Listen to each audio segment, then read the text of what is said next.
Darle alegría y cosa buena, darle a tu cuerpo alegría, Macarena. ¡Hey, Macarena!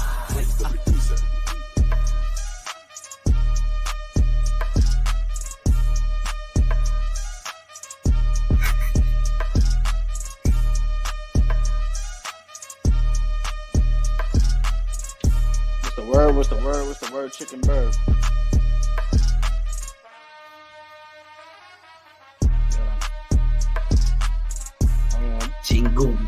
Jingle bells. Happy holidays, bro. Merry Christmas and Happy New Year. Oh, just Merry Christmas. It's Merry Christmas. Yeah, we didn't get that far yet. Merry Christmas. I don't waste time, bro. I don't waste time at all. Yo, Merry Christmas. Pinky. I'm rushing right now. I don't rush time. I let time just go. Time ain't real. Time is a concept constructed. I'm really got with third eye open. I'm on my pillow. I'm not relaxed. Welcome to another episode of the Three Amibros with your Three Amibros, Troy Way Better, EG, and Lou. If you haven't already done so, please go ahead and hit that subscribe button on our YouTube channel, like, share, and hit that notification bell so you can be tuned in to all of our newest episodes. Week 15. Let's just jump right into it. Troy, please start us off. Time is flying, bro, in this season. It was crazy. Nah, it is. The last you know, it was Thanksgiving. It was another Thanksgiving game. Season just started last week. Regular season was over that fast. One thing I hate about the NFL, bro. Preseason started 2 weeks ago. Mm-hmm. That's what it felt like. Mm-hmm. But we got to get into it. We got to address the elephant in the room before we get into anything else. We have to. Emotions is running high. I don't know. The head's probably cooled down a little bit, but that Eagles Seahawks game, let's get into it, fellas. Because I was riding a good 5-bet win streak. So I turned into an Eagles fan Monday night. You know what I'm saying? I put a lot of change on them boys. And they let me down. Jalen, what can I say? Everything y'all pointed out the past few weeks, he proved it Monday night. You know what I'm saying? Overlooking the, you know what I'm saying? A little drag route, Smitty. Bro. I don't know. I know. He stink. He's stinky. It's crazy. It's my turn? Go ahead, vent. It's my turn? Yeah, sassy eating that salad. You a little too sassy for me. Nah, because I was laying down. It's funny how this whole week, everybody has been saying what I've been saying a month ago when we were still winning. Jalen Hurts has been a bum this year. Out of all was it week 15? So he played, 14 games? 14 games, he probably played 3 good games. Not because I Bobby. Oh, yeah. But 14 games, he probably played 3 good games. The Rams, the Commanders, one of the games. And maybe Dolphins. The Dolphins, yeah. Damn, I lost mad money on that game, but whatever. First of all, I said this last week. He reminds me of Carson Wentz. He's acting like Carson Wentz. We just not killing him like Carson Wentz because we like him more. Now they're killing him. But I said this last week before the game. Also, I said last week, this game is not going to be sweet. I don't care who's playing. Drew Lock, all that. And they be like, oh, Drew Lock, how y'all let Drew Lock beat y'all, blah, blah, blah. Drew Lock started games, and he has 3 fire receivers. He's capable of doing – and I don't even – like I said before, I don't really blame the defense. We lost, hold him to 20 points. 20 points. I like what Matt Patricia did. He was mixing a lot of stuff up. It's mad points. Go ahead, Lou. Go ahead. I'm going to let you go. I don't want to go on a long way. There's a lot to get into with this game. That's what I'm saying. Go ahead. Yeah, it's just a lot to unpack, man. It's a lot to unpack. I felt like the first drive that we opened up with was a perfect drive. It was a perfect drive. And then it slowly started to unravel. It just felt like it just felt like the plays that they ran on that first drive was the only plays that they had schemed up for the entire game. The scripted plays ran out. Yeah, it was like there was no creativity beyond that. Looking on the back of the paper like, damn. But by the time they got to the second half, all the motions that they was doing stopped. They stopped doing the motions. All of the designed runs stopped. All of the attacking, the weakness of the defense stopped.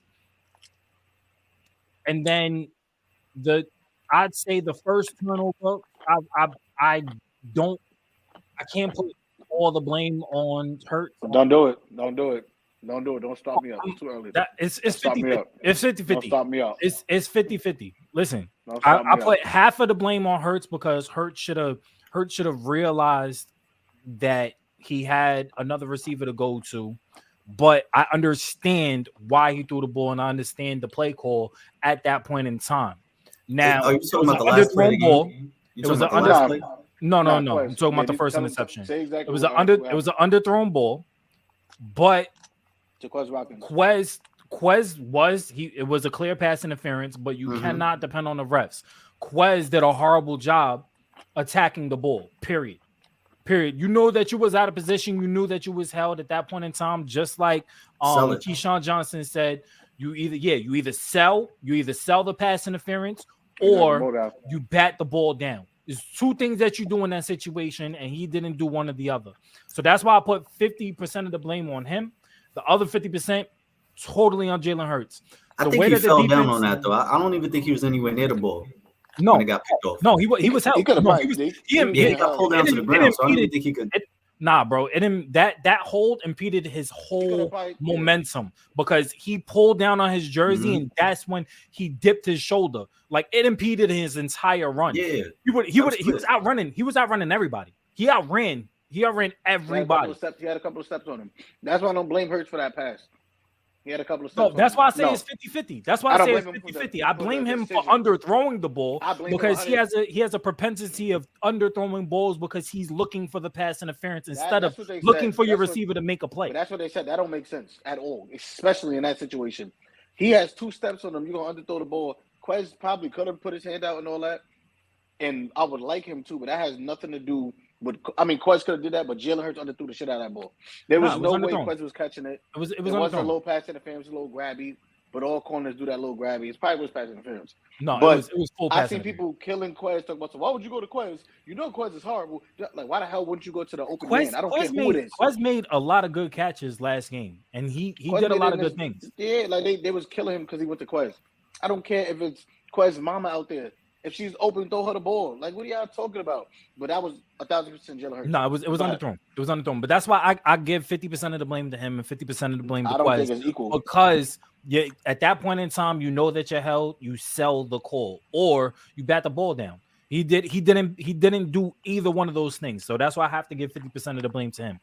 And this offense, for the personnel that we have on that offense, we should be putting up 30 points with ease and chilling for the rest of the game. And it's so incredibly hard for us to score points. Jalen Hurts has yet to throw a touchdown. He's yet to throw a touchdown in like 4 games. Since the Bills game, he's yet to throw a touchdown. We get into the red zone. Our red zone percentage, we came into the San Francisco game with the highest red zone. We had the number 1 red zone percentage in the league. Right now, we're middle of the pack. I don't know how because of 3 that was games. questionable. Because of Tush pushing. It was bad at first, and then Tush. No, we turned it on. We turned it on. But the thing is, you get red zone, you get within 10 yards of the end zone, you get the points. Period. You try not to settle for the field goal. You try to get the 7. This offense, I don't understand, like, and I get why Sirianni is defending Brian Johnson, because it's not Brian Johnson. It is not Brian Johnson. This offense reminds me of 2021. There's no creativity. Get away from the run. When the run is working, this is a game Swift could have easily had 150. 150, 22 touches, 150. Easy. He was moving. Easy.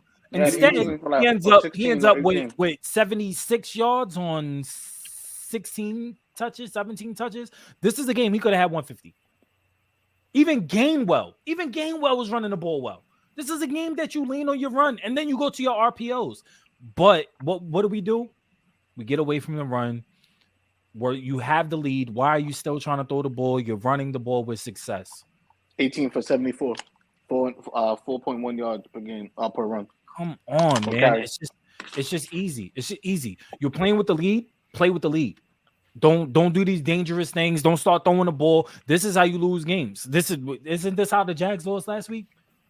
Dougie P telling Trevor to throw the ball when you guys are up by a score and a half. Come on, man. This is. I don't put no fault on the defense. Yeah, that last you know the last drive and he scored and everything. I put that on fatigue more than anything. Yeah, Bradbury got beat bad. I'm not bad, but at the end of the day, they still played pretty well. Yeah. First of all, I'm blaming Bradbury. I've been telling you he's been trash since week 1. Debo was right. He's been right. Everything I've been saying since like week 3. Oh nah, he need to get Bradbury benched. Is garbage. He need to get benched. Every single rookie or young boy played better than him. It's crazy how Keeley gets his first start and outplayed him as a rookie. They said it's crazy that the fact that when they needed a touchdown at the end of the game, they went at Bradbury. They went after a vet instead of a rookie. Veteran. Out of all the rookies and young boys playing, they went at Bradbury. Why? Because he's a bullheaded bum. Yeah, I said it. He bullheaded. He a bullheaded bum. And I like JB. He a cool dude, but he bullheaded. Fuck Bradbury. And pass rush, y'all not off the hook. Because the pass rush is, y'all just like cooked at this point. I don't know if I think a lot of it is fatigue. A lot of it's fatigue. No, they didn't do nothing the whole game. But bro, and a lot of it is the rotation because on that play that we gave up, they had the backups in. Instead of putting your best pass rushers in the game at that point in time, you're in the red zone. I'm Sweaty's out there, Reddick's out there, Jalen Carter's out there, and Cox, Fletcher Cox is out there. I had to guess myself, but those four are in. Those four are in for the rest of that drive. There's no way I'm putting in Milton Williams. Like, yeah, Milton Williams been balling. I'm not putting in. I'm not putting in Tyler Papludo, dude, though. But you have to. If you cook out their legs throughout the whole game, that's why you're supposed to manage their snaps throughout the game. So we're talking about in the red zone. We're talking about in the red zone. I can understand. I can understand the earlier drive, but once you get to that red zone, nah, bro, nah. I don't care how tired you out there.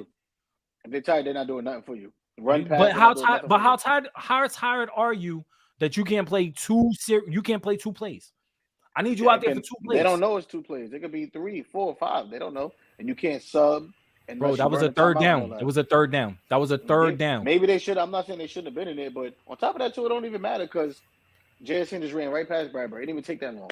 He ran straight. No, and that's the thing. That's the thing because when they dialed up, because it was literally man, and then you put JSN on an island with Bradbury.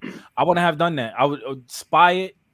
That Sidney Brown is gonna shadow Breyer, Blankenship joint that they gave up with DK to play before, but yeah, that's Patricia. No, would you play the play should have been done. The play should have been done on that one because Bradbury had the interception. Had he got that interception, that's game. Yeah, but DK made an amazing catch. That was an amazing catch. He's smart. He stopped. He used his body and caught himself and cut himself. It was a veteran move. It was a veteran play. Yeah, he only got away with it too because it's not 10 years ago because they would have lit him up. I don't know how hard they would have probably hit his big ass, but they would have lit him up this 10 years ago. But it was a great play. But why the hell are we playing cover 1 when they need a touchdown? Why is there no safety? Why are we not top? In cover 2? Why are you not in cover 2? You got to be 2 men under anything. Put 2 safeties up top. Let them run if they have to. They don't got that much time. They got 20 or cover 6. You know that Bradbury's not a good man corner. I'd put him in cover 6. You know, we know Bradbury's not a good corner. He asked. It don't matter what cover. He's a good zone corner. He was. He could play. He played his zone. Cover. He was great last year as a zone cover. Bradbury's a bum. My takeaway on it. Completely done. My takeaway, because we didn't address the final drive. There's something that you left out. I didn't even get there yet. No, I was just talking about the final drive. You had dipped out. I was talking about the final drive. What we left out is, y'all probably didn't address it, is Jalen's interception, right? Talking about Jalen Hurts' final drive. Oh, you talking about Jalen's final drive? Drive of the game. From what Sirianni said, that was the play that they was going to, that Jalen, that they was looking for the pass interference, and if you're going to say that, why? You have Gainwell on a wheel route. You have Gainwell on. It was like a wheel Texas route. All you need is 13 yards. That's what I'm saying. For the best kicker in the league. That's what I'm saying. To tie it up and go into overtime. Why are you playing for the win at this point in the game? Play for the tie, go into overtime, and win the game. That's it. So whose fault was it? That's what I was getting to. Ultimately, this is all on Sirianni. And this is why when I text you, and I said refuse to call Hurts a bum, bro. I need you to call Jalen Hurts a bum. I need you to. No. Ultimately, it's on. You to hold Jalen Hurts accountable. I'm holding Jalen accountable. Jalen had a horrible game. He played good for 2 series. That was it. 2 series, and it was the 2 scoring drives. Jalen had a horrible season. Jalen Hurts was not been good 2 yards this season, bro. Jalen Hurts ran like a 25-yard run and try to end the game, bro. He's trying to be the hero. He's trying to be Carson. The same reason. He's playing hero ball right now. He's playing hero ball. Every time they in the zone, they read option. Can we go back to your tweet? That which one? That we lost a great coordinator in Steichen. Oh, I said that on here way before the tweet. I said Steichen is one of the ones, bro. Everything. Listening to everybody all week, they sound like me a month ago. When we were still winning, I was still like, yo, bro, this is not a good team. We winning somehow. Steichen is one of the ones. Steichen carried Sirianni. Sirianni is a bum. He doesn't do anything. All he does is make everybody happy. He's a good dude. That's all he is. He doesn't do anything. He's a bum. He's not a good coach. He's just a good person. He's a good person that got carried by Sirianni and talent. Now they saying line up and da-da-da. Like, Brian Johnson was in his bag in them first 2 drives. He did 2 running backs, the swing running back screen. I'm like, yeah. Got it screens. They like everything they were telling him to do, he started doing the first drive. Motioning, all this. After that, you could literally see when the script ran out. As soon as he turned the paper around, he was on the back of the paper, he had the last play, it was over. You could tell instantly. We're not a good team, bro. And now we're going to probably punch on the Giants, have a shootout with the Cardinals, and then I wouldn't be surprised if we lose to the Giants again because it's hard to beat a team twice, especially in 3 weeks. In 3 weeks, yeah. Especially with the Giants defense, our offense is beyond. I have zero faith. Zero faith. If you have a shootout with the Cardinals, pack it up. Bro, you have a shootout with the Cardinals, pack it up, bro. We suck. We are. Kyler got 1 target and 1 target only. Bro, yeah, my boy, Trey. Trey McBride. I got both of them on my fantasy team. Shout out to him. But bro, Hurts need to play better.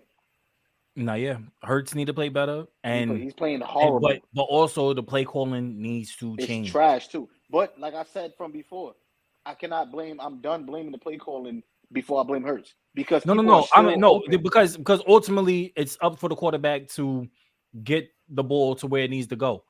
Instead of when you're running a QB draw on 3rd and 6 in the red zone. No, that's some bum shit. Yeah, that shit is stupid. But that's play calling. 3rd and 6. And we all know that's play calling. Yeah, McCaffrey say it out. He was happy, like, bro, we all been yelling this shit out.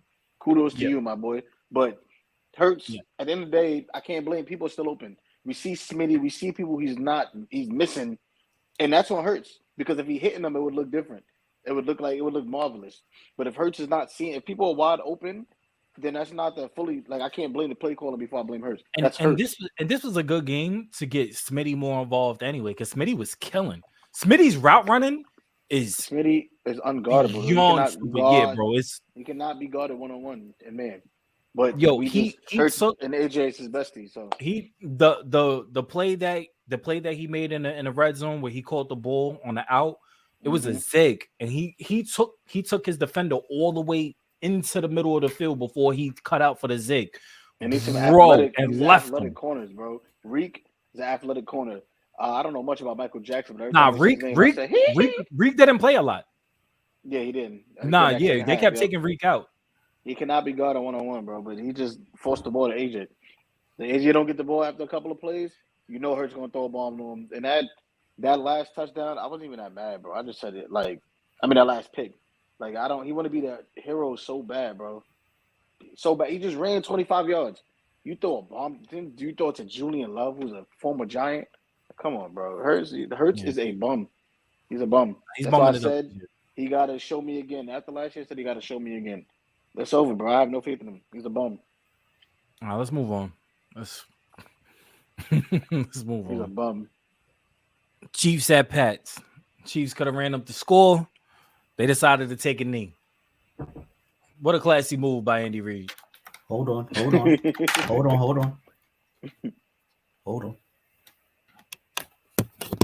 I mean, it's funny because in the beginning of this game, I was like, yeah, but you know what? I want to take the you know what's not talked about enough? But everybody killing all these other quarterbacks for these turnovers. Patty gets a pass. Why does Patty get a pass? Patty's like they love him. Patty's like 5th in the league right now in turnovers, bro. He's always flirting over there, but he's a reckless quarterback.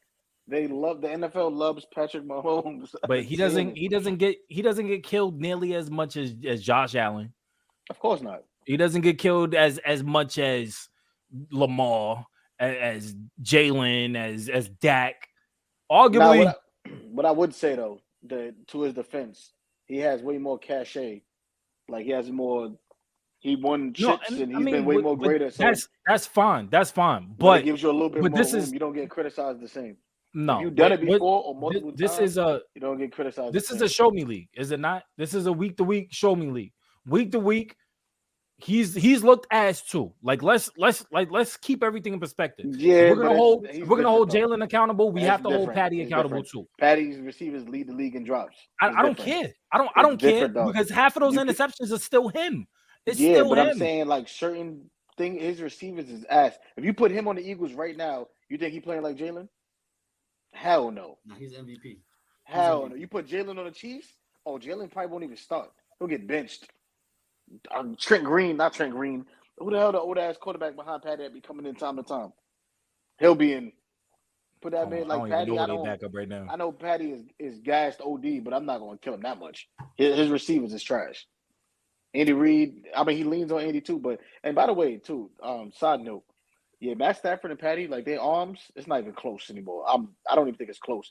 Matt Stafford by far has the strongest arm in the league. I know we argue about this like I don't even know if that was week 1. I think I still in the preseason, but by far, I think his arm is way stronger than Pat Mahomes. I mean, but I think Josh Allen's arm is stronger than Patty's. I think Patty is just good at playing backyard football. When the play breaks down, he's good at finding where to go with the ball. That's not what you said. You argued me down. That's not what you said. I brought up Josh Allen. When we talk about who has the strongest arm in the NFL.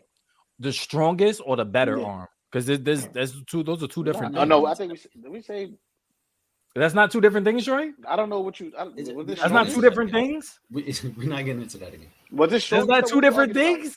There's a strong. There's a case. There's a case for the strongest arm in the league, and there's a case for the best arm in the league. I think we was arguing about the strongest. I said the best pure thrower. I said it's Aaron Rodgers and Patty Mahomes. You did not say Aaron Rodgers. Best pure thrower. You said Pat Mahomes. I said Aaron Rodgers. Then I said Matt Stafford. And y'all was killing. It's on. You know we can go watch the episode, right? We could. We can go back and go watch it. We'll bring it back up. We're going to go watch it. But either way, Troy, your Pats did you right. Your loss. Yeah, my takeaway from it is I think one team obviously came prepared, played hard, did what they had to do. The other team was the Kansas City Chiefs. Feel me? I like did what we had to do. We played hard. We kept the game competitive, and then we lost. That's what we did all year. That's what it's not like every single game we've been getting smacked by 20, 30, 40 points. You know, every single game we lost this year, we could have won. We stayed in every single game, and then we lost. And I'm proud of them for that. You proud of them for that? You just want them to compete? I ain't mad at you. I say you just want them to compete, and that's it. Catch the L. That's it. He wants the top pick. He wants the top pick. He wants the top pick. I'm not even mad at you at this point. We're still top 2. We got a top 2 pick right now. The Panthers won. The Bears almost pulled it out. Hey. Pause. Bears should. Yeah, I just hope we, just stay in that top 2 range because that guarantees either Marvin Harrison or the top quarterback, whoever they decide that is. Mm-hmm. You know what I'm saying? So that's the goal right now. Let's move on to the beatdown that the Cowboys received this week. Before we go off, one thing too, I think if y'all get a top quarterback and they're just like game managing good, I think the Pats will turn around drastically next year. Like I feel like if they get a good enough quarterback to just be like a, you don't even have to be a Houston boy. You could be like a Will Levis. You get like a Will Levis caliber type of receiver. Or Baker. Baker. Yeah, Baker's he's like an elite game manager. He's doing his thing. But I feel like I can change it drastically. I feel like I could be a playoff team next year. I feel like that quarterback still needs the top target though. I feel like that quarterback still needs the top target. Yeah. Like you said, Levis. He still has top.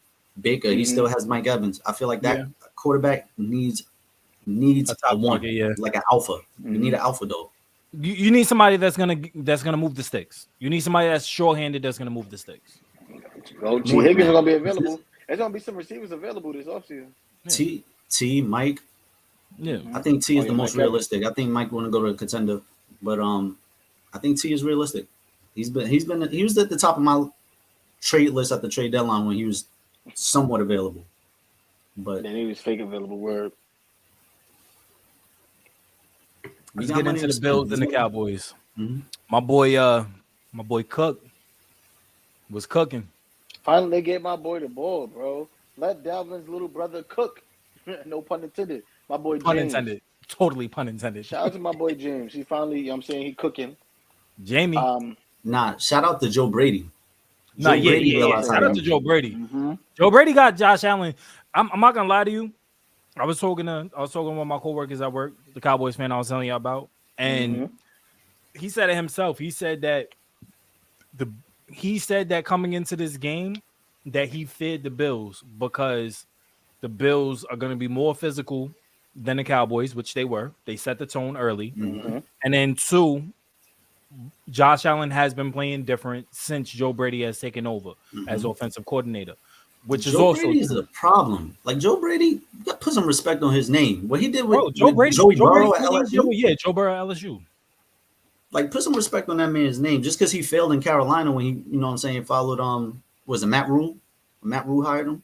Yeah, and the Panthers. And you know what I'm saying? Just because he failed there, that man's still a problem. I mean, but he didn't have an elite quarterback.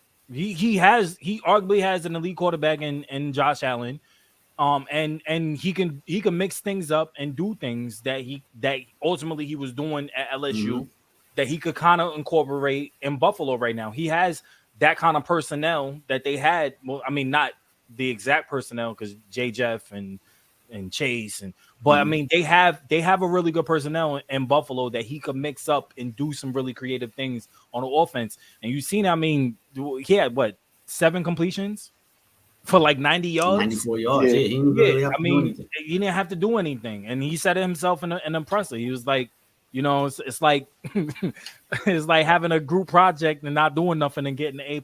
You know, if they could continue on what they're doing and build on this and play lights out defense the way that they did against the Cowboys, because the Cowboys they're not a slouch team, one of the best teams in the NFC. They could continue to do this. They're one of the scarier teams at home. They're one of the scarier teams coming into the AFC playoff picture. You said how many times Josh Allen threw the ball? I only say he had 7 completions. I ain't say how many times he threw it. I think he threw it like 9 times, 9 or 10 times. He was 7 for 9. I think Dalvin had not Dalvin, my bad. James. James had 25 carries, right?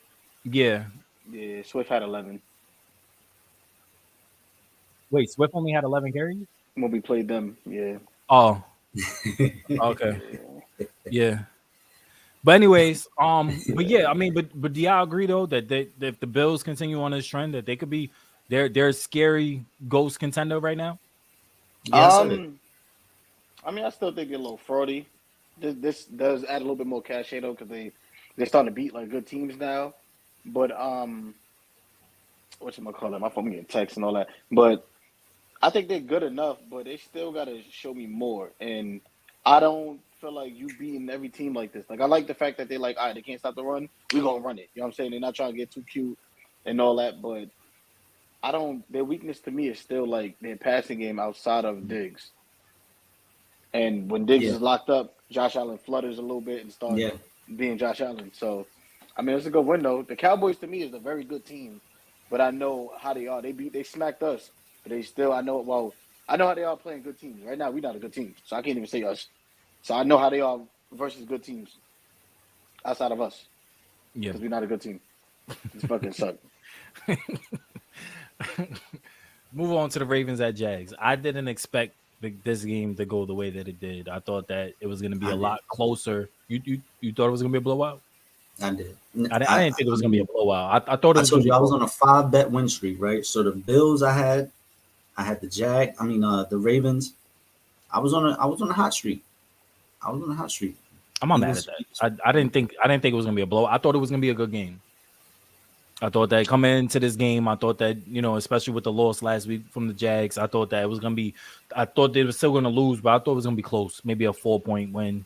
I thought it was going to be a blowout only because I didn't even know Trevor Lawrence was playing. Mm-hmm. I really didn't know Trevor was playing until he played. And I still thought the Ravens were going to blow them out, but I really didn't think he was playing that game. I didn't know he was playing. But with Dak's MVP voting kind of... Oh, phone just locked? I can hear you. I'm sorry. With Dak's MVP voting kind of like dissipating, who would you rather have as your MVP favorite, Lamar or Purdy? If we're gonna just do the quarterback, because if we're talking about MVP right now, my MVP pick was between Tyreek Hill and Christian McCaffrey. But being that this is a predominantly quarterback award, who would your pick lean towards, Purdy or Lamar? I think we got to start putting. I think the media got to start putting more respect on the positional players, like you said, Caffrey and Hill, right? Because you see how valuable they are to the team, bro. Like, but that's what I'm saying. Like it's most valuable player, not most valuable quarterback. Like if you want to do a quarterback award, do a quarterback award. Do the Tom Brady award at the end of the year for the best quarterback of the league or something like that, or Peyton Manning or whoever, Dan Marino, Joe Montana award, whatever you want to do, call it. Do that. But let's do an MVP award for the most valuable player to that team. I like that. You could argue Trent Williams. You could argue Christian McCaffrey. You could argue you could argue Lamar. Quarterback aside, you could argue Lamar. Lamar's the most valuable player on the court. Right. You could argue and you could argue Tyreek. And in my opinion, Tyreek and Christian McCaffrey has been the most consistent players in the league. Yeah. And they're the most valuable players in the league, period. I don't even want to say on their team. I feel like in the league, those period. three, like you said, Lamar, Christian, and Tyreek, the three most valuable players in the league. You take period. That's it. To their team. I mean, Patty's in here too. If you want to talk about most valuable player, Patty would be there, but Patty hasn't been playing at the height that these other players have been, or the consistency that these other players have been playing at. And you can argue because of the receivers and blah blah blah, whatever. At the end of the day, consistency also comes with playing within yourself and whatever's going on. So that's why I say Christian McCaffrey and Tyreek. Regardless of what's going on, Tyreek is still going to perform. Regardless of what's going on, Christian is going to perform. It got to be Purdy. If we talk about like the realistic, their rules of MVP, it got to be Purdy. Purdy lighting it up statistically, or not lighting up, but he's very efficient statistically. They have one of the best records. They tied for the best record in the league. It has to be Purdy. If we talk about the NFL's MVP. Now, if you talk about like MVP should really be, then I agree with y'all. I think it should be Tyreek Hill and then Christian McCaffrey. And then whatever quarterback. Would you be mad if, let's say, voting and everything comes out and the MVP is not a quarterback, but it ends up being not even Christian or Tyreek? It ends up being like an offensive or defensive lineman, or maybe a defensive back. Would y'all be upset at that? If it was an offensive lineman, I'd laugh. How the hell an offensive lineman? Well, I mean, you could make the case that Trent Williams should be in that conversation. Trent Williams is a first ballot Hall of Famer, but why? Like, what makes him better than everybody else at offensive line statistically to make him MVP? So, but that's the question. Would you be upset if they didn't end up giving an award and they just end up going totally left, and that's what I would be upset. It's just dumb. I'd be like, it's dumb. But Trent Williams, Lane Johnson, outside of this year, he didn't allow a sack in 2 years. He was an MVP. So I'm saying, what could Trent Williams do to be better than that and get MVP? Now, defensive lineman, he better break the sack record, which they still not going to do because they ain't give Strahan MVP. I think he was in the conversation, but and they didn't give TJ Watt it, and they didn't give JJ Watt, didn't give Aaron Donald. I mean, there's a lot of cases made every single year that another player probably deserves it a lot more than the player that received it. The year that Aaron Rodgers got his over Brady, over Aaron Donald, over TJ Watt, like you could make that case that one of them deserved it more so over Aaron. And every year you could say that. You could. And if you're talking defense this year, if it's going to be a defensive player or defensive back, it's got to be Bland. Yeah, it's got to be because he's actually scoring. He's actually putting points on the board. Yeah. You know what I'm saying? Those sacks. That's why I bring up that point, because there's actual other players that are more valuable to their team. You can make the case that right when Trayvon Diggs went down, everybody went into a panic, and Bland stepped up, and he's become one of the most valuable players on that defense. I've seen that man get cooked many times though too.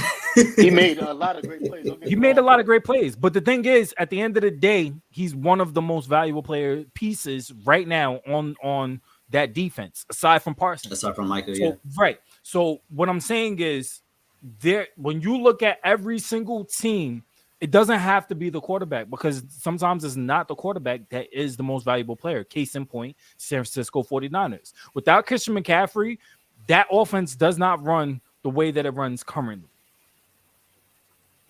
It doesn't. You can make the case. I don't know because they were official. You got to go back on my fault, EG. No, I said I just think they'll be good still. I don't know if they'll be they'll be good. They'll be good, but they're not going to be as scary. You're not people wasn't fearing Elijah Mitchell and Raheem Mostert. They wasn't fearing. They went to the Super Bowl. What you talking about? Yes, they were. That's what I'm saying. They were still a great team before they got Christian. I'm not saying that they wasn't a great team. What I'm saying is you're not fearing them the way that you're fearing Christian McCaffrey. You guys let me finish. They're not fearing them the way that you're fearing Christian McCaffrey. When you look at that team at that point in time, the one that you feared most on that offense was either Debo and Kittle. You didn't fear the running backs. You feared what they can do out of the backfield because of the scheme and the play calling. But more often than not, you feared what Kittle could also do to you and what Debo could do to you. But fear, I don't fear is subjective. When one person feared, the other person might not fear. And the production was, they were still going crazy. Mind you, they went down like three different running backs I heard, and was still killing. All right, and I'm saying, right. What I'm saying is, from that standpoint, those two running backs wasn't the most valuable players on the team at that point in time. That's what I'm saying. My case to be made is why Christian McCaffrey ultimately deserves it currently. He's the most fair player on that offense. Maybe I don't. That's what I'm saying. Fair is subjective. It's depending on who you're asking. Some people might not be scared. Play somebody in like Carolina's division, like the Falcons, the Bucks. They probably not scared of Christian McCaffrey because they play them twice a year. So it's like I don't. It depends on who you're asking. But what I'm saying is right now, player, yes, right now, is he's the most valuable player on that team? Yeah, but I feel like if he got hurt, I feel like they would still be running up and running. Not as effective as if I don't they think had they Christian. would. Yeah, I don't think they would lean on the next running back as much, but I feel like that offense wouldn't miss a beat. Okay, without Christian McCaffrey, do you still think that they beat Dallas? Yeah. Do you still, without Christian McCaffrey going into Baltimore this weekend, do you think that they could still win? Elijah Mitchell is not a bum, bro. Yeah. No, I'm not saying he is. But even the Mason dude that came, the little Mason kid that came in, he was doing the thing. I mean, I can't answer that because they haven't played Baltimore yet. They haven't beat them or lost yet. Right. But yeah, do you think they'll beat the Eagles without Christian McCaffrey? Without Christian McCaffrey? Yeah. I mean, I don't have. That's a tough question because I really have. Yes, because Christian wasn't the problem. He was killing us too. Nah, he was killing us over the middle. He was killing us over the middle. He was killing us, but two. Like he was another person killing us. We was dying from all sides. Yeah, we was dying. Killing us everywhere. We was just dying. Us without Christian McCaffrey. McCaffrey had 17 for 93. We was getting killed from all sides. They would have just gave Devo them carries. Pause. All right, let's let's move on. Bears at Browns. Can Flacco be in the MVP conversation? Not yet. If we would have had another couple of games, he would have been. My boy going crazy. Nah, but but Browns aside, it was a good win for them pulling it out. But has Justin Fields made his case? Has he done enough this year showing that he's QB1? Don't move on from him. Has he made his case? I think he probably would have if A, he would have stayed a little healthy, and B, if Caleb Williams wasn't projected to be the top pick. Like I feel like if any other quarterback, he would have probably been a little better. But I don't think so. I think now they got Caleb going too. Like they have Marvin Harrison as the top prospect in the draft now. Like Caleb isn't even the top prospect anymore. So I think it could go both ways. It could go either way. I think for the Bears, you're not top prospect for the Bears. You're saying like in a mock, just in the draft overall. Because you know how Caleb was generational, can't miss, surefire, number one, all of this, overhyped. You can't be generational if you're not even the top prospect in your draft class now. You know what I'm saying? But now if they move on from Justin, who do you think they're gonna go to? No, I think they take Caleb. If they move on from Justin, it's definitely Caleb. But I don't think that's a smart move. I think you give Justin all the weapons he needs. You go get Marv. You probably trade the other pick. You know what I'm saying? Move back a few more picks. Just stock up. Build the team around him. Because it's not Justin. It's not Justin. I think the Bears are in a great position to build and turn into what the Eagles have. You know what I'm saying? If I was a coach, if I was a GM, I would love the Bears job. Yeah, like I would capital. love. Yep. Huh? I said with the draft capital, go get Marvin Harrison. Trade back another pick. You can probably get Keon White. You could probably get him again. You can double dip at receiver, depending on how you feel about Mooney. That's the perfect team that's the perfect team to build with. That's the perfect piece of clay. You just traded for Montez Sweat. He already leads the team in sacks. Like that was a great move for them. Well, I would say the Chargers and the Chicago job was probably the most. But if in my opinion, I think that the Chargers are one, then the Bears. Yeah, I feel like I'm looking at it from that perspective. You just have more to. With the Chargers, you have older pieces like Keenan Allen. He's older. You know what I'm saying? His hamstrings. You may have older pieces, but you already have a quarterback. You already have a quarterback in place. So that's why I say that the Chargers would be my prime destination coming into it, only because you already have your quarterback in place. So there's no question marks. There's no there's no scenarios. You already have your quarterback in place. They said they about to be in cap hell though. They cap about to be done up. But that all that takes is releases, a couple of trades, and doing good GM workarounds and stuff not like everybody that. Is Howie. I mean, not everybody is Howie, not everybody is Howie. But even still, when you're coming into it, I think that in my mind, the most lucrative, because you already have a quarterback in place. There's no question marks around this quarterback. You have Justin Herbert. Now, if you go to the Chicago job, you're either going to have to draft a quarterback or you're going to have to ride with Justin Fields. So if Justin Fields is your question mark, then you're going to draft a rookie. That rookie is going to have question marks for his first year. So you're going to have to go through those bumps and groans. So this is going to be a full rebuild and going into it where you're going to have to fully build. And you have to understand going into it, your mind state is we're not going to win for a couple of years and it's going to be rough. Some owners, especially in Chicago, they want a quick turnaround. And the owner has to be okay with this being a building process. And history has shown that the owner in Chicago is he wants quick results. Well, I don't know how it depends on how you look at it. Like if you're going in looking at, I don't know who my quarterback is, I'm going to draft one. Yeah, of course it's. For Chicago, they don't know who they quarterback is. Justin Fields is QB1 in Chicago, bro. He's proved it. He's shown. I think he's shown. I agree with you. EG is the one that doesn't. He just hasn't been provided. That Justin Fields the coaching. He hasn't been provided the talent. No, I didn't say that. Just Fields, my boy. That was my first question. The first question I asked is: has Justin Fields done enough to show that he's the QB1 going forward? You said. No, I said I don't think so because of Caleb Williams lurking in the shadows. But I say. Don't draft a quarterback. Stay with Justin Fields. Get weapons around him. Well, I don't think build around that cap space. Question. I don't think he's done enough to show he should be the QB. I think he should be the QB. But I think it's more so. I think prior to the injury, he was balling.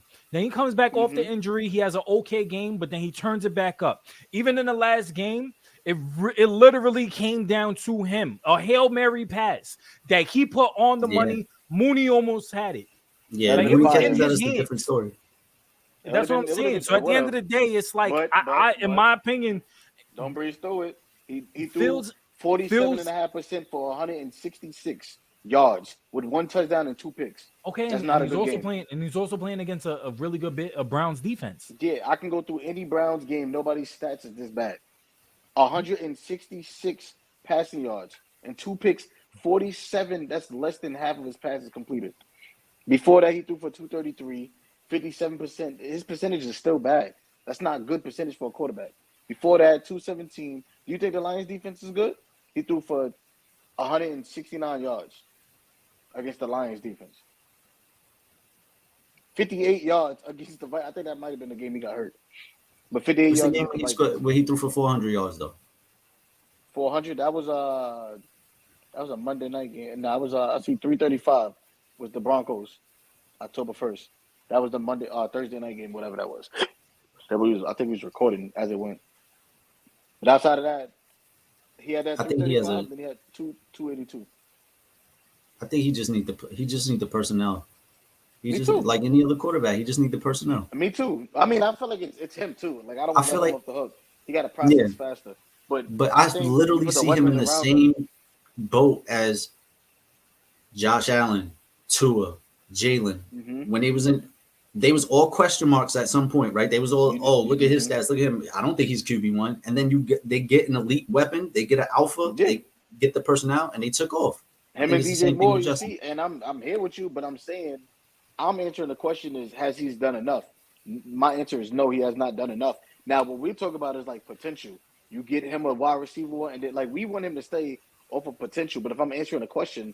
No, I don't think he has done enough. On top of the fact he's been hurt and hasn't and missed mad games. That's cool too. Because I feel like if he leaves Chicago, wherever he goes, he's going to be a better situation. Go crazy. Me too. Yeah. I didn't leave just for still my boy, but I'm just answering the question. No, he hasn't done enough. Okay, I'll take him in New England. I'll say that. I think he has. Given everything that's transpired around and the dysfunctionality of the coaching staff and the turnover and everything, I think he's done enough to prove that he's QB1. That they should move forward with him, put the weapons around him, and he's going to be fine. You give DJ a true receiver like Marvin Harrison Jr. on the other side of him, Justin Fields takes off. I'll take him. In my opinion. Jets at Dolphins. The Dolphins just punched on a mediocre team. Again. Are they still frauds or can we? Okay. So my question is, going into this weekend, they went on Sunday.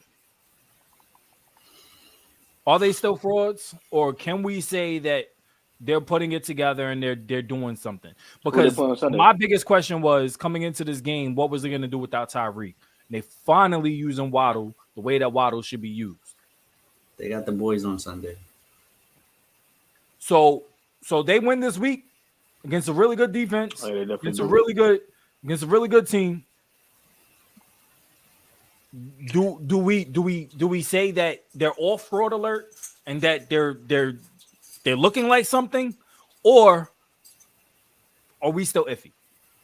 I don't know because it's like the Spider-Man meme. They playing each other. It's two teams that don't play good against two teams playing against each other as one team. So it's weird. I don't know. But going back to their win, I think they win was impressive because the Jets is ass, but they're still a division opponent, and their defense is still fire, and they still have been making it difficult for a lot of good quarterbacks this year. So to put 30 on their head without Tyreek is impressive. So I'm gonna give them that. As far as the Cowboys, I don't know because I think the Cowboys is nice, but I still don't look at the Cowboys like nothing. So I mean, but the Jets defense isn't a slouch, so it's still surprising that they dropped 30 on them. No, I'm saying that's why I'm giving them credit because the Jets defense is fire, and they embarrassed a lot of quarterbacks like Robert Saleh said, and they still put 30 on their head in their division opponent. So, right. But when you playing against Trevor Siemian, I mean, you're gonna get on the field a lot and a lot of chances to score 30. So yeah, that's a fact, especially with Raheem Mostert. And I think the Jets giving up anyway. I think the defense, all them they're just giving up on the team at this point. But the Cowboys, I don't know, only because I look at them the same. So I expect them to beat the Cowboys because I don't think they beat very good teams. The Cowboys are a good team, but Cowboys they'll play good against other teams. So I expect them to beat the Cowboys, but maybe they'll add a little bit more. They'll get one more point from me. Okay, I'm not mad at that. This is a I don't know. If they beat the Cowboys, well, I don't go too much into it because we're gonna spin the block on this when we do our 2-minute drill. Yeah, but what I'm saying is they got to show something against a team that plays physical. They don't play physical. They fold up when they play teams that, you know what I'm saying, are physical. So I mean, the Jets are a physical team, so that was impressive. But like I said, they played against Trevor Siemian, so they had a lot of opportunities with the football to score 30. I mean, well, that's defensively, but offensively, that's what I wanted to see. I wanted to see what they was going to do without Tyreek against a really good Jets. That's team. what I mean. It goes hand in hand. When you got your offense on the field a lot, you have a lot of opportunities to score. Because Trevor Siemian, he's not moving the ball. He's giving them 3 and outs. You're getting the ball back quick, so you have chances to score. But like I said, the Dolphins are frauds. I'm gonna stand on that because I feel like playoff time comes around when they gotta play teams that are physical in the trenches. When they gotta go on the road playing cold weather, they're gonna fold up. 2-minute warning time. Bang bang. Yeah. Before we move on, the NFL is investigating the Bucs currently because of the handling of Devin White's injury. Thoughts? I think he's trying to get up out of there. I mean, he fell out of favor with Bowles, and he wanted out at the beginning of this year. They said they tried to get him to play. AJ Brown was tweeting him, telling him he's like Kawhi. He's acting like Kawhi. Yeah. How Kawhi got up the Spurs. They said he tried to get him to go. He didn't want to go. He's saying he's going to get hurt. He's not fully healed. Yeah. He faking it. All right, let's get this 2-minute drill out the way. Week 15. Let's start off with tomorrow's game. Saints at Rams. The Rams open up -4. Rams. Consensus. Bengals at Steelers on Saturday. Bengals open up -2. Mason Rudolph, I think, supposed to start. Bengals. Even though Chase is iffy, right? No, he's not playing. Chase is done. Chase is done, yeah. He's out. I got the Steelers. Mike Tomlin, he gonna finish this year above 500. Bills at Chargers. The Bills open up -11.5. Jeez. Ethan Stick. I think he went to Carson school. He was a backup to Carson. But Bills. He did go to North Dakota State. But yeah. Troy? Bills, but that spread is ridiculous. Consensus. Browns at Texans. The Browns open up -2.5. Browns. I don't know if I think what's his name still in concussion protocol. Nah, CJ hasn't been cleared yet. I think he's been.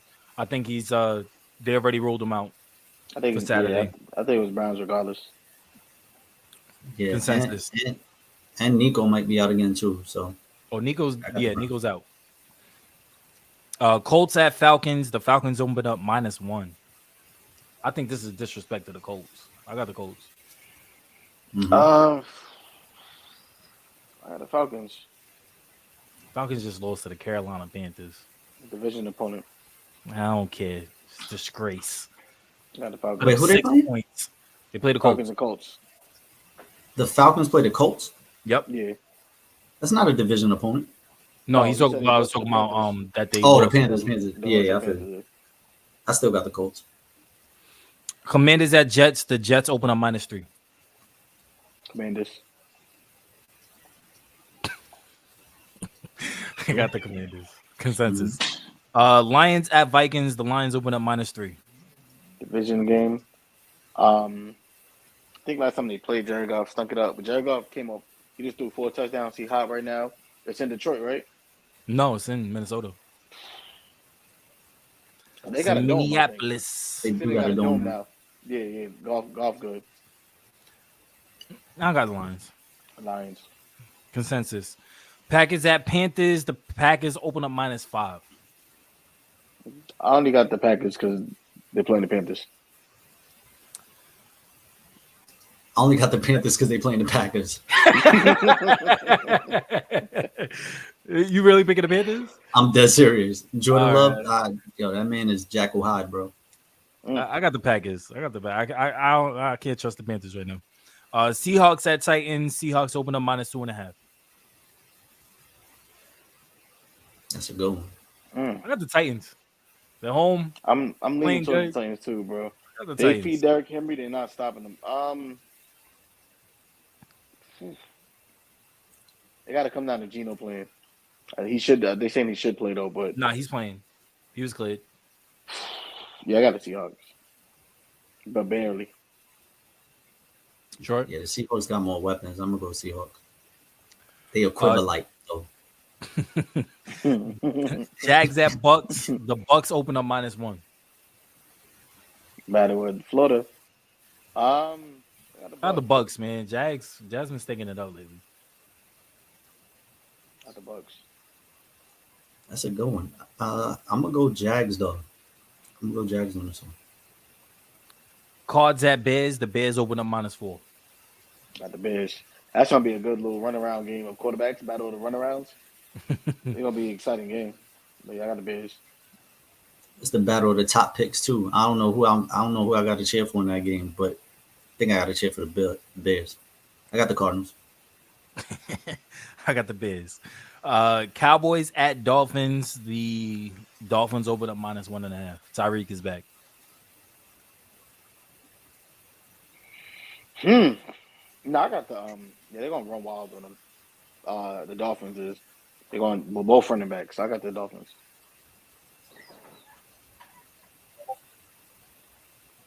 I got the boys. I think they bounce back. Pats at Broncos. The Broncos open up -6.5. You picked your pick, Lewis? No, I said it earlier. I got the Dolphins. No. You said what team you said? I trust the Cowboys. I think that they're gonna same thing that the San Francisco did. McDaniels is under that tree. They're gonna run it up, and them boys is track stars out there. They're gonna run it up on them. They gonna. What game you just said right now? Oh, Pats at Broncos. Broncos -6.5. Now listen, I had to bench Russ, bro, because I feel like he gonna stink it up. My playoff game, I hope I'm not making the wrong decision. But I still have the Broncos, but barely. All the Broncos. It's gonna be a competitive game, but the Pats are gonna do what they've been doing all year. Keep it close. I don't think Russ gonna have a good game. Don't matter. He's gonna win. Bill definitely got Russ numbers, so I'm not expecting him to go off on us. But I don't know because Zappy plays to win. Zappy plays to win. He obviously gives us the better chance to win than Mac. I wish Mac was still starting, but I'm gonna go Pats. I think we win this game.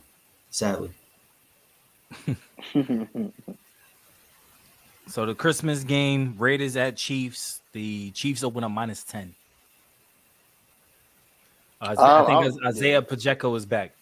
Yeah, Pacheco. Yeah, but Chiefs gonna win, but I don't know about that 10. Got the Chiefs. Sure.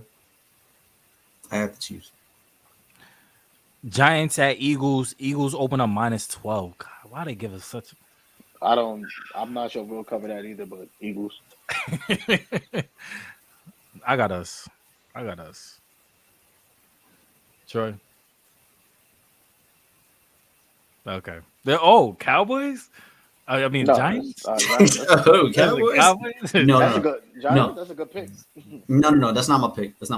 I feel like the Eagles are going to break his... If he does, they're going to break his hand doing this. Not without bum-ass pass rush. I don't know.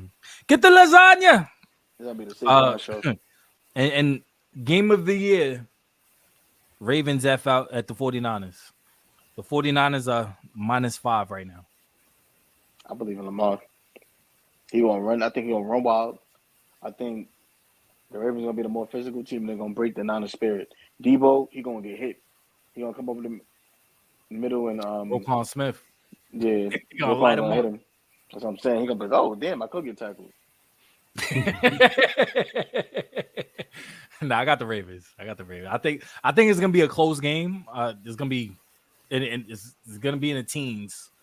Probably like 19-15, something like that. But yeah, I got the Ravens. It's going to be a dogfight in the trenches, physical. I got the Niners. All right. Well, that's our episode. We will see you guys next week. Merry Christmas to everybody again, if you haven't already. We might spin back on Christmas. There's some games going, mate. We might can go live or something. We can do that. We could go live. Yeah. All right. We'll be live on Christmas. How about that? We'll be live on Christmas. Christmas night. Christmas night. We could do the 49er Raven game. It's up. Y'all got kids. Y'all gotta make sure. Don't promise nothing. Christmas. Well, I can't do Christmas morning. I could do Christmas night. I'll make sure y'all got kids. I mean, maybe. I'm gonna be around. Still, even if Troy if Troy could pop in, pop back out. I mean, yeah. Me and you could do it. Yo. That was crazy, but I might be around my nieces and nephews too. So we're gonna see. We're gonna make it happen. Yeah, we're gonna make it happen. We're gonna be live one of these days, either Sunday, either Christmas Eve, Christmas. We're gonna be live one of these days. Yeah, one of these days. But yeah, man, Merry Christmas to everybody. We was live last episode. Yeah, we was live now. We live every episode. But yeah, man, if you haven't already done so, please hit the subscribe button and subscribe to our channel. New videos every week. Hit that notification bell so you guys can be tuned in, like, share, subscribe. We see you guys next week.